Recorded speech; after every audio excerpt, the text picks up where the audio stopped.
ஒய்மியாகான் என்பது ரஷ்யாவின் கிழக்கு சைபீரியாவில் உள்ள சாகா குடியரசு பகுதியில் அமைந்துள்ள ஒரு சிறிய கிராமமாகும்.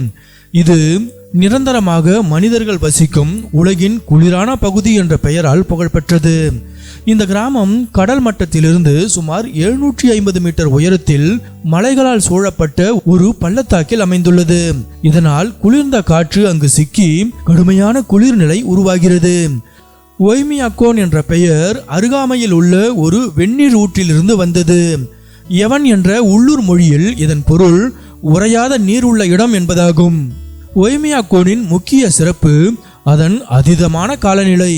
1933ஆம் ஆண்டு இங்கு பதிவான குறைந்தபட்ச வெப்பநிலை -67.7 டிகிரி செல்சியஸ். இது மனிதர்கள் வாழும் இடங்களில் பதிவான மிக குறைந்த வெப்பநிலைகளில் ஒன்றாகும்.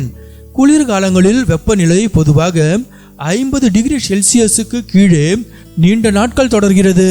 அதே சமயம் கோடை காலத்தில் வெப்பநிலை 20 முதல் 25 டிகிரி செல்சியஸ் வரை உயரக்கூடும். இதனால் உலகிலேயே மிக பெரிய வெப்பநிலை வேறுபாடு காணப்படும் இடங்களில் ஒன்றாக ஒய்மியாகான் உள்ளது. இத்தனை கடுமையான சூழ்நிலையிலும் சுமார் 500 முதல் 800 பேர் வரை இங்கு வாழ்கிறார்கள். அவர்களின் தினசரி வாழ்க்கை முழுவதும் குளிரை மையமாக கொண்டதாகவே உள்ளது. நிலம் எப்போதும் உறைந்த நிலையில் இருப்பதால் வீடுகள் நிலத்திலிருந்து சற்று உயர்த்தி கட்டப்படுகின்றன. குளிர்காலத்தில் வாகனங்களை அணைத்துவிட்டால் என்ஜின் முற்றிலும் உறைந்துவிடும் என்பதால் பலர் வாகனங்களை தொடர்ந்து இயக்கியபடியே வைத்திருக்கின்றனர். நீர்க்குழாய்கள் செயல்பட முடியாததால் ஆற்றில் இருந்து நீரை எடுத்து அல்லது பனியை உருக்கி தண்ணீர் பெறுகின்றனர். இங்கு உணவு பழக்கங்களும் காலநிலைக்கு ஏற்ப மாறியுள்ளது. விவசாயம் இங்கு கிட்டத்தட்ட சாத்தியமில்லை என்பதால் மாமிசமும் மீனும் முக்கிய உணவாக இருக்கின்றன.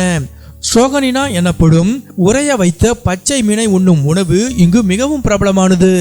பழங்கள் மற்றும் காய்கறிகள் வெளிப்புற பகுதிகளில் இருந்து கொண்டு வரப்படுவதால் அவை அரிதாகவும் விலை உயர்ந்ததாகவும் இருக்கின்றன.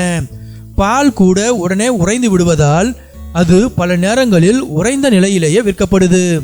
-50 டிகிரி செல்சியஸ் வெப்பநிலையிலும் குழந்தைகள் பள்ளிக்கு செல்வது இங்கு வழக்கமானது. வெப்பநிலை -52 டிகிரி செல்சியஸுக்கு கீழே சென்றால் மட்டுமே பள்ளிகள் மூடப்படும். திறந்த வெளியில் மொபைல் போன்கள், கேமராக்கள், பேனாக்கள் போன்றவை கூட இங்கு செயலிழந்து விடுகின்றன. கடும் குளிரான காற்றை சுவாசிப்பதும் மார்பில் வலி ஏற்படுத்தக்கூடியதாக உள்ளது. ஒய்மியாகான் மனிதர்களின் மீள்திறன் மற்றும் கடினமான இயற்கையை தழுவி வாழும் திறனுக்கு சக்தி வாய்ந்த உதாரணமாக திகழ்கிறது. இங்கு வாழ்க்கை கடினமானது, தனிமையானது மற்றும் கருணையற்றது. இருப்பினும் இப்பகுதியில் வாழும் மக்கள் பூமியின் மிகவும் கடுமையான சூழல்களில் ஒன்றில் உயிர் வாழவும் தங்களது கலாச்சாரத்தை பேணவும் கற்றுக்கொண்டுள்ளனர். இந்த கிராமம் சகிப்புத்தன்மையின் சின்னமாக மாறியுள்ளது.